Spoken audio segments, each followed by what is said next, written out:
Hey man, I'm Jusko from ProudMoney.com. Chase wants me to dump the Chase Sapphire Preferred in favor of the Chase Freedom Unlimited, and I am a little confused as to why, though I will give you one theory and would love to hear if you think I'm right or wrong, or if you have some information that I don't understand. So I got a strange email from Chase a couple of weeks ago, and it was offering to essentially, or encouraging me essentially, to downgrade my Chase Sapphire Preferred that has a $95 annual fee to the Chase Freedom Unlimited. Now they called it a switch, but in my book it sounds more like a downgrade because I'm going from an annual fee to no annual fee. Adam, you are invited to switch to Freedom Unlimited and stop paying an annual fee. And then it goes on to feature a comparison of the rewards and benefits of the two cards, and to some extent showing me why the Chase Freedom Unlimited is the better option. And then it goes on to tell me that there will be no credit check when I do that switch, if I do that switch,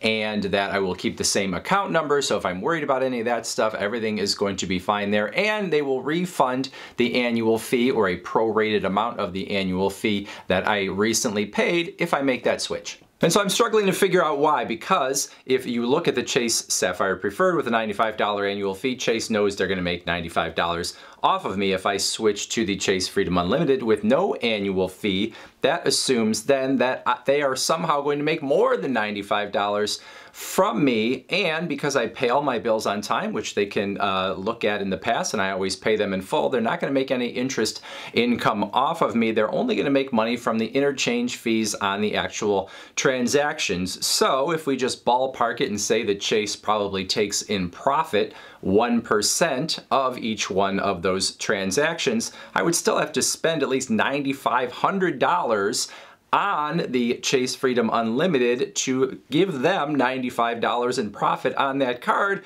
which is the annual fee on the Chase Sapphire Preferred. So why make that suggestion?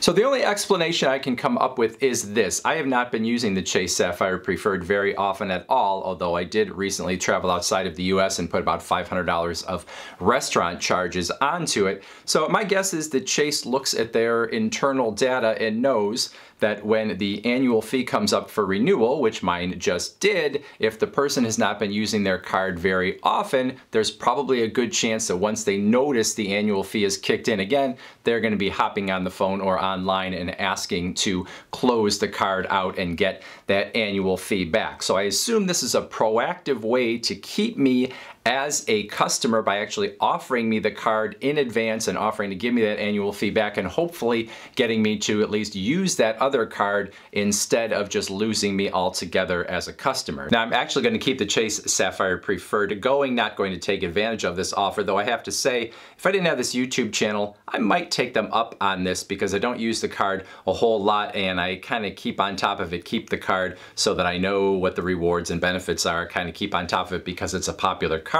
but I don't know if it is necessarily one that I would keep in my wallet otherwise. So I would love to hear your thoughts on this. Do you think that my idea is correct on why Chase is doing this, because they'd rather keep me as a customer than the potential of losing me altogether? Or is there something I'm missing here in terms of why Chase would do this? Have you ever had a card with an annual fee that the company actually made an offer to you to switch it to a no annual fee card? I think this is the first time it has happened to me. Anyways, I would love to hear it all in the comments section below. Otherwise, I thank you for watching. And as always, please go to ProudMoney.com, where we do credit card reviews, we talk personal finance, we talk deals, and all sorts of other fun stuff too. If you're not going to leave a comment or you're not going to go to the website, you might want to watch next this video.